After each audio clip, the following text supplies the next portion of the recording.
Example number 4, आपको जी दे रखा है ए बी सी और डी।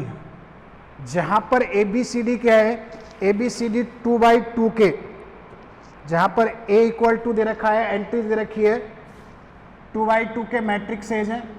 ए की एंट्री दे रखी है 1 0 0 1, वी की एंट्रीज दे रखी है आपके 2/2 के मैट्रिक्स एज है, वी की एंट्रीज दे रखी है 0 1 -1 0, सी की एंट्रीज दे रखी है, सी की एंट्रीज क्या दे रखी है -1 0 0 -1, और डी की एंट्रीज दे रखी है 2/2 का मैट्रिक्स 0 -1 1 और 0। ये आपको 2/2 की मैट्रिक्स दे रखी है और आपको दिखाना है कि जी क्रॉस मल्टीप्लिकेशन के लिए, क्रॉस मल्टीप्लिकेशन मैट्रिक्स गुणन के लिए हमें सिद्ध करना है, सिद्ध करना है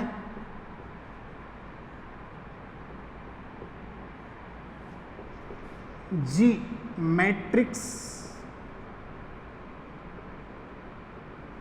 गुणन, मैट्रिक्स मल्टीप्लिकेशन के लिए, मैट्रिक्स गुणन के लिए क्रम विनिमय समूह है।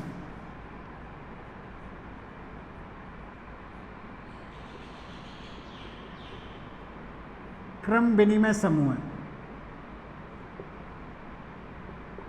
G is group 4 matrix multiplication of 2 × 2। तो बाइनरी ऑपरेशन, पहले जो ऑपरेशन दे रखा है, बाइनरी नहीं दे रखा, सिर्फ ऑपरेशन दे रखा है। ऑपरेशन है यहाँ पे सिंपली मल्टीप्लिकेशन या मैट्रिक्स मल्टीप्लिकेशन। तो मैट्रिक्स मल्टीप्लिकेशन में अपन ए का बी से मल्टीप्लाई करेंगे, सबका ऐसे। तो अपन इसको भी टेबल फॉर्म से करते हैं। तो इसका सॉल्यूशन सबसे पहले क्या करोगे, आप टेबल बिल्ड करोगे, टेबल फॉर्म करो।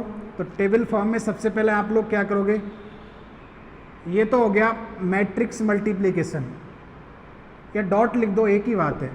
मैट्रिक्स मल्टीप्लिकेशन यहाँ लिखोगे A B C D, A B C और डी, ठीक है। तो अब आप लोग क्या करोगे, ए बी सी डी का या डॉट लिख दो या ऐसे भी लिख सकते हो आप लोग, मैट्रिक्स मल्टीप्लिकेशन, मैट्रिक्स मल्टीप्लिकेशन ऐसे भी लिख सकते हो, क्योंकि सिंपली डॉट नहीं है, सिंपली डॉट से आप लोग गलत समझ जाओगे। तो मैट्रिक्स गुणन या मैट्रिक्स मल्टीप्लिकेशन लिख दो। तो अब आपकी मैं हमेशा बताता आया हूँ कि फर्स्ट कॉलम और फर्स्ट रो हमेशा सेम आती है, ये निकालने की जरूरत नहीं होती किसी भी टेबल बनाते समय। तो ये तो आप लोग बिना देखे लिख सकते हो, A B C D, A B C और क्या आएगा डी, ये हमेशा हर टेबल में सेम रहेगी। तो अब आपको ये एंट्री लानी है, ये एंट्री।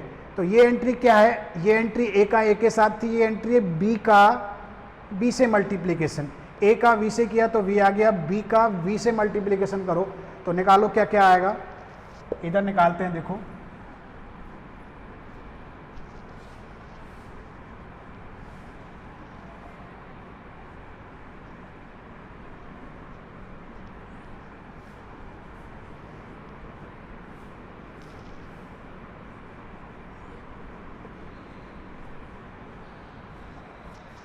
तो b का v से करना है, तो v इंटू वी निकालो। तो v इंटू वी, v की वैल्यू रखो, b की वैल्यू कितनी है 0 1 -1 0, फिर है 0 1 -1 0। मैट्रिक्स मल्टीप्लिकेशन करो तो फर्स्ट रो का किसके साथ होगा, 0 का 0 से करो, 1 का 1 से करो, -1 आएगा, ठीक है, -1 आ गया। 0 का 1 से करो, 1 का 0 से करो, 0 आएगा मल्टीप्लिकेशन करेंगे तो, ठीक है। फिर -1 का 0 से करो, 0 का -1 से करो तो ये भी 0 आएगा, ये वाली एंट्री भी, ठीक है। फिर सेकंड कॉलम का रो का सेकंड कॉलम से 1, -1 का 1 से करो और 0 का 0 से करो तो कितना आ रहा है, -1 आ रहा है, आ गया -1। ये उनमें से देखो कौन सी है, -1 0 0 -1 सी, तो ये एंट्री कितना आ गया सी। तो यहाँ पे अपन क्या लिखेंगे सी, यहाँ पे अपन क्या लिखेंगे सी, ठीक है सी आ गया। अब दूसरा देखो, तो दूसरा क्या बनेगा, ये वाली एंट्री कौन सी है, बी का सी के साथ, तो बी का सी के साथ कीजिए मैट्रिक्स मल्टीप्लिकेशन। तो इधर निकाल देते हैं, देखो v इंटू सी, तो पहले b की वैल्यू रखो, v की वैल्यू कितनी है 0 1 -1 0 मल्टीप्लाइड बाई c, तो c का मल्टीप्लाई किससे होगा -1 0 0 -1, मल्टीप्लाई करो दोनों को आपस में, तो देखो कितना आ रहा है इक्वल टू में 0 का -1 से करेंगे तो 0, 1 का 0 से करेंगे तो 0 आएगा, 0 का 0 से करो, 1 का -1 से करो माइनस का 1 आएगा, -1 का 1 से करोगे प्लस का 1, 0 का 0 से करोगे 0, -1 का 0 से तो 0, ये कौन सा आ गया डी। तो ये वाली एंट्री आपके कौन सी आ गई डी। अब बी सी डी आ गया है, अब अपन क्या निकालेंगे बी का निकालेंगे डी के साथ, तो वी का डी के साथ मल्टीप्लीकेशन निकालो, तो v इंटू डी निकालो, तो v इंटू डी की पहले v की एंट्रीज लिखो, तो v आपके कौन है 0 1 -1 0 मल्टीप्लाइड बाई डी, तो d कौन है आपका देखो 0 -1 1 0, ठीक है।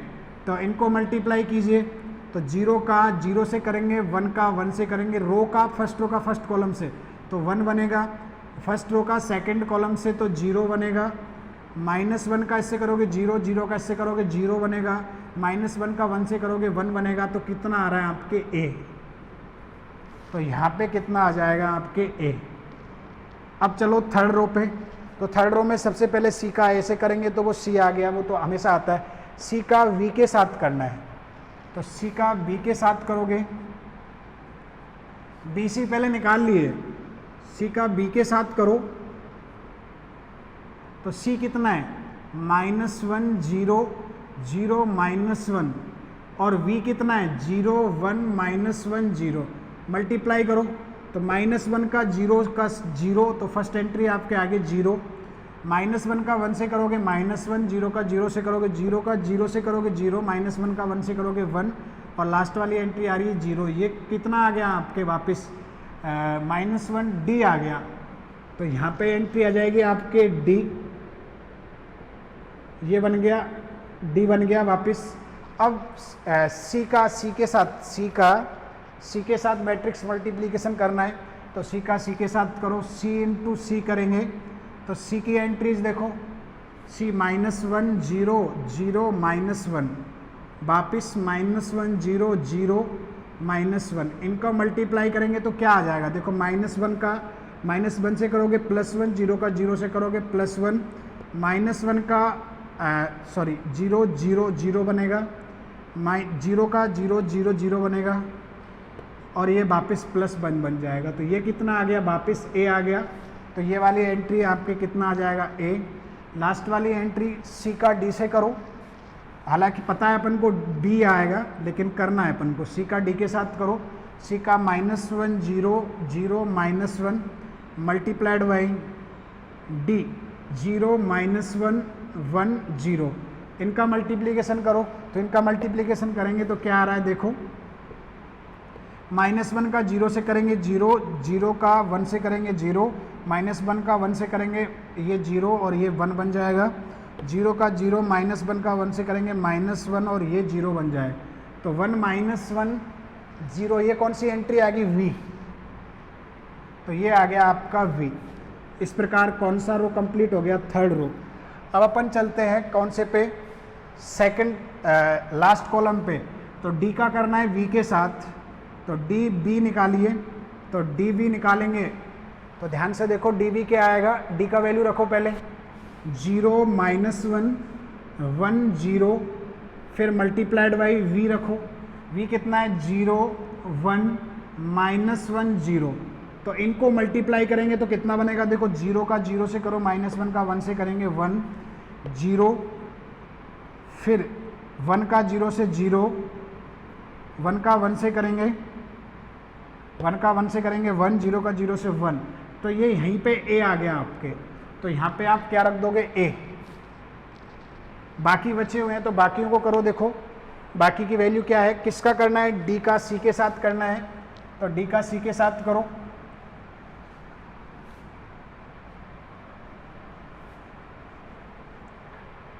तो डी का करना है सी के साथ, तो डी की वैल्यू उधर से देख लेते हैं, लिखी हुई है 0 -1 1 0 मल्टीप्लाइड बाई सी। तो सी कौन है, सी है आपके -1 0 0 -1, इनको मल्टीप्लाई कीजिए।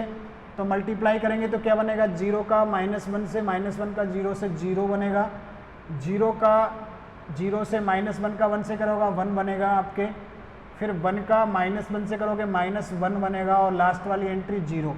ये किसकी वैल्यू थी, 1 -1 आपके वैल्यू थी शायद बी की, हाँ ये वैल्यू है आपके बी की, तो ये बन जाएगा आपके v। अब तो ये आपके v बन गया।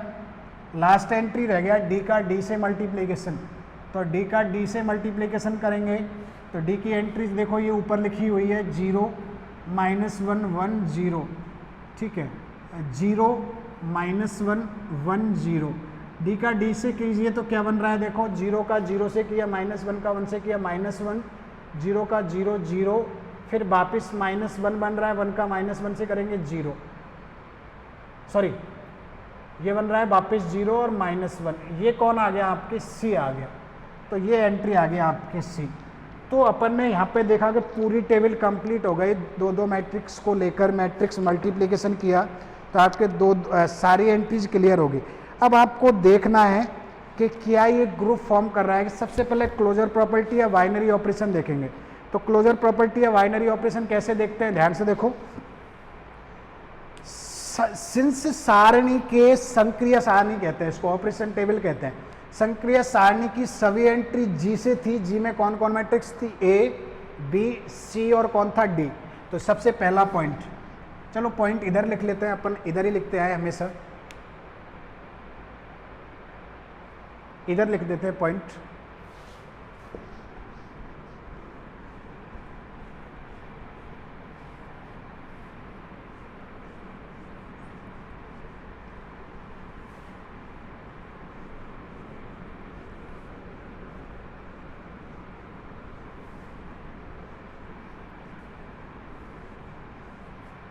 पहला पॉइंट बाइनरी ऑपरेशन या क्लोजर प्रॉपर्टी, तो अपन हेडिंग डाल देते हैं समृद्ध गुणधर्म।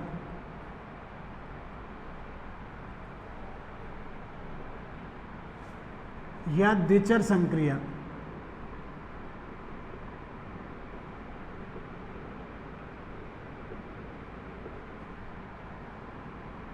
सारणी से स्पष्ट है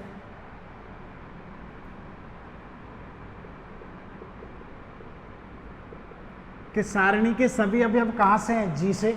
देखो A B C D, A B C D B C D A C D A B D A B C, नीचे वाले सारी एंट्री स्पष्ट है कि सभी अवयव या सभी एंट्रीज समुच्चय जी के अवयव है, समुच्चय जी के अवयव है। अगर जी के अवयव है इसका मतलब ये कौन सी प्रॉपर्टी को सेटिस्फाई कर रहा है, क्लोजर प्रॉपर्टी को, यानी कौन से नियम को कर रहा है, समृद्ध गुणधर्म को। अतः मैट्रिक्स गुणन, मैट्रिक्स गुणन, मैट्रिक्स मल्टीप्लिकेशन समुच्चय जी में किसका पालन करता है, समृद्ध गुणधर्म या बाइनरी ऑपरेशन है। समुच्चय जी में द्विचर संक्रिया है, एक ही बात होता है, समृद्ध गुणधर्म या द्विचर संक्रिया, बाइनरी ऑपरेशन द्विचर संक्रिया है।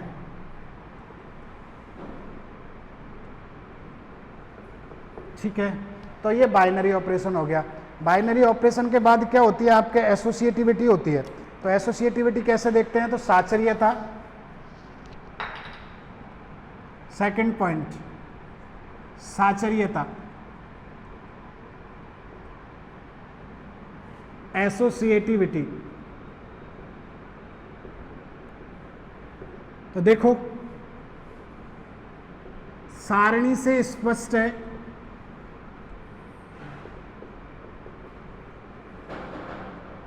वैसे भी मैट्रिक्स मल्टीप्लिकेशन साचरीय होता है इन पर्टिकुलर केस, लेकिन देखो ए वी और सी निकालो,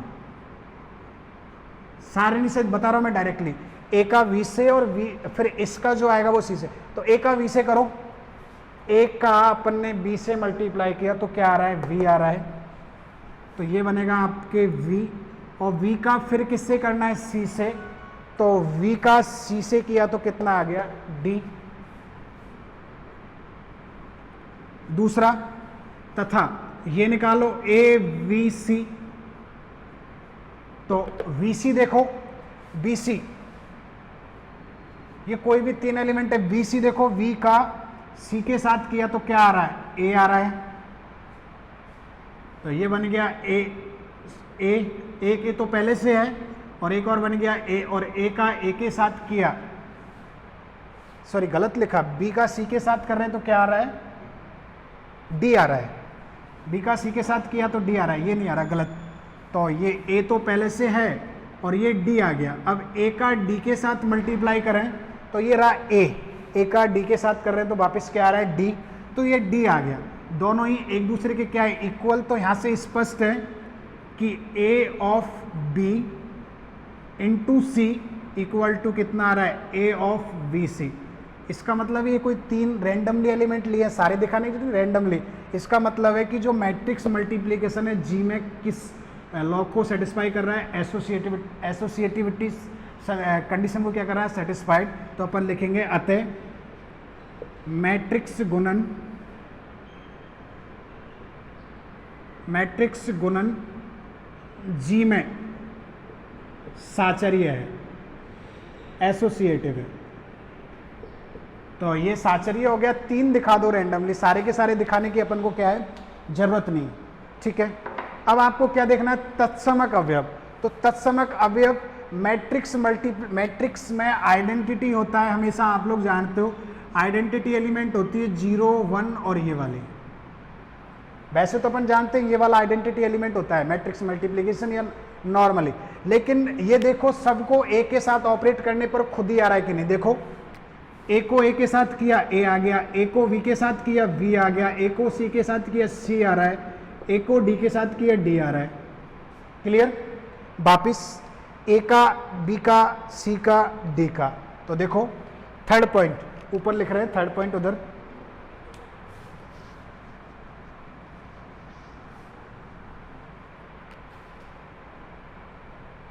तत्समक अवयव आइडेंटिटी एलिमेंट।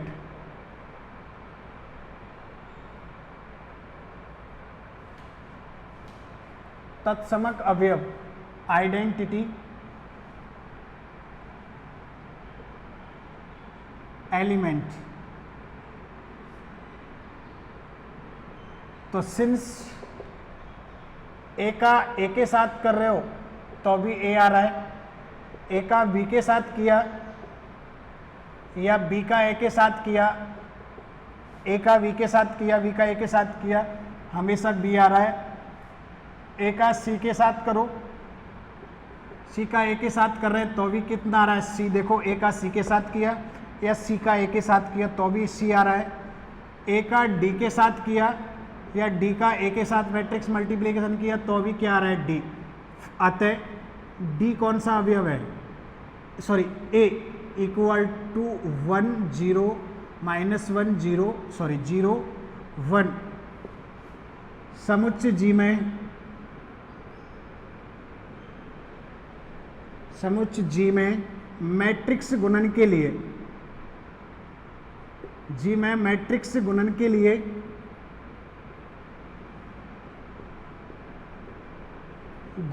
लिए तत्समक अवयव है। मैट्रिक्स गुणन के लिए कौन सा अवयव है, तत्समक अवयव है। मैट्रिक्स गुणन के लिए कौन सा अवयव हो गया आपके, आइडेंटिटी एलिमेंट। क्योंकि जब भी जिस मैट्रिक्स को ए के साथ अपन मल्टीप्लाई कर रहे हैं सेम आ रहा है।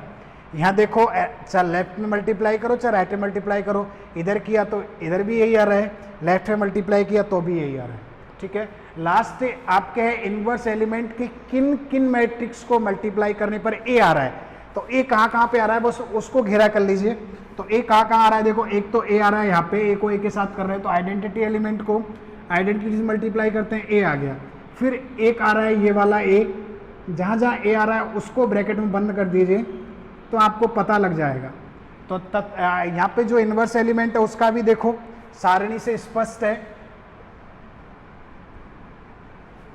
थर्ड प्रॉपर्टी प्रतिलोम अवयव इन्वर्स एलिमेंट,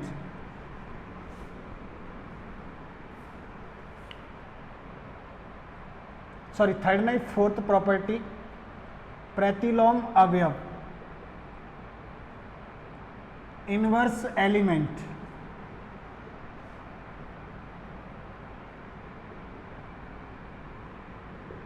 तो देखो सिंस किस किस को कर रहे हैं, ए का ए के साथ कर रहे हैं तो ए आ रहा है, ठीक है। ए का सॉरी वी का सी के साथ कर रहे हैं, नहीं बी का सी के साथ, बी का डी के साथ, वी का डी के साथ और डी का बी के साथ कर रहे हैं तो भी क्या आ रहा है, ए आ रहा है, क्योंकि ए तत्सम का अवयव है। इसका मतलब वी का इनवर्स एलिमेंट डी है, डी का क्या है वी, और सी का सी के साथ कर रहे हैं तो भी क्या आ रहा है, सी का सी के साथ कर रहे हैं हमेशा ही क्या आ रहा है, ए आ रहा है। अतः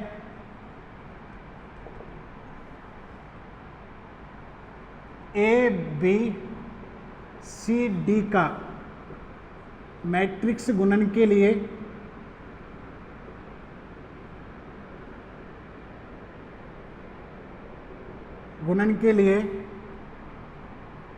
समुच्चय जी में प्रतिलोम अवयव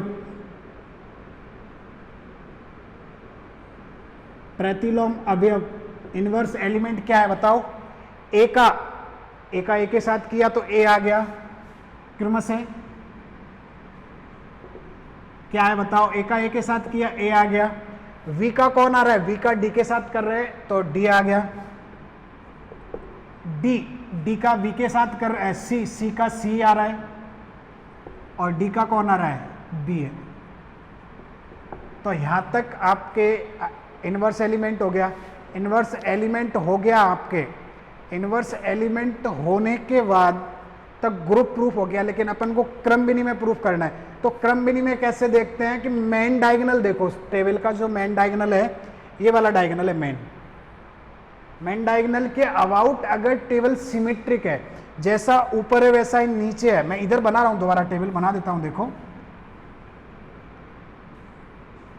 ये um matrix multiplication A B C और डी, ए बी सी और D, A B C D, B C और डी, फिर आ रहा है आपके सी डी ए, फिर C D A B, D A B और सी। देखो ये आपका मेन डायगोनल हो गया मेन डायगोनल। तो मेन डायगोनल के अबाउट सिमेट्रिक है कि नहीं, देखो जैसा ऊपर है वैसा ही नीचे है। इधर देखो सी सी, डी डी, ए ए, बी बी और फाइनली डी डी। तो सिंस सारणी मुख्य विकर्ण के पारित सम्मित है 5 पॉइंट, सारणी मुख्य विकर्ण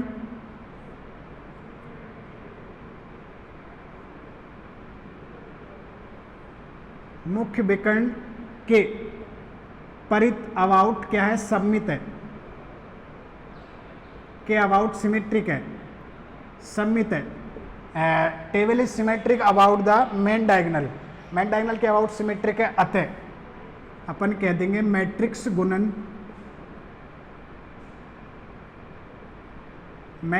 गुणन जी में क्या है, क्रम विनिमय, कम्यूटेटिव है। जी में क्या है, क्रम विनिमय। अब पांचों प्रॉपर्टी हो गई, क्लोजर प्रॉपर्टी हो गई, एसोसिएटिविटी हो गई, आइडेंटिटी एलिमेंट हो गया, इनवर्स एलिमेंट हो गया और फाइनली कम्यूटेटिविटी होगी। तो अपन कह देंगे फिर कि जो मैट्रिक्स गुणन जी में किसको फॉर्म करता है? एक क्रम विनिमय समूह बनाता है। मैट्रिक्स मल्टीप्लिकेशन जी में क्या है? क्रम विनिमय समूह। अतः फलतः मैट्रिक्स गुणन जी में समुच्चय जी में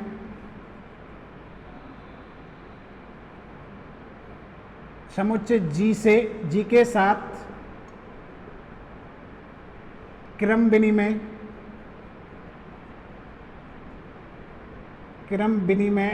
ग्रुप बनाता है, फॉर्म करता है। Consequently matrix multiplication form a commutative group with G. G के साथ कॉम्यूटेटिव ग्रुप को क्या करता है? फॉर्म करता है। ठीक है, नेक्स्ट जो है अपन नेक्स्ट क्लास में देंगे। ठीक है, यहाँ तक कैसे क्या 5 प्रॉपर्टी होती है? Closure, binary, associativity, identity element, inverse element और फिफ्थ होता है आपके कॉम्यूटेटिविटी। अगर कॉम्यूटेटिव पूछा है और कॉम्यूटेटिव या अबेलियन ग्रुप नहीं पूछा है तो आप 5 प्रॉपर्टी नहीं दिखाओगे, सिर्फ कितनी दिखाओगे? 4। ये तो था अब तक टेबल फॉर्म। कल से अपन पढ़ेंगे विदाउट टेबल फॉर्म भी ग्रुप फॉर्म करना, ग्रुप प्रूफ करना। ठीक है।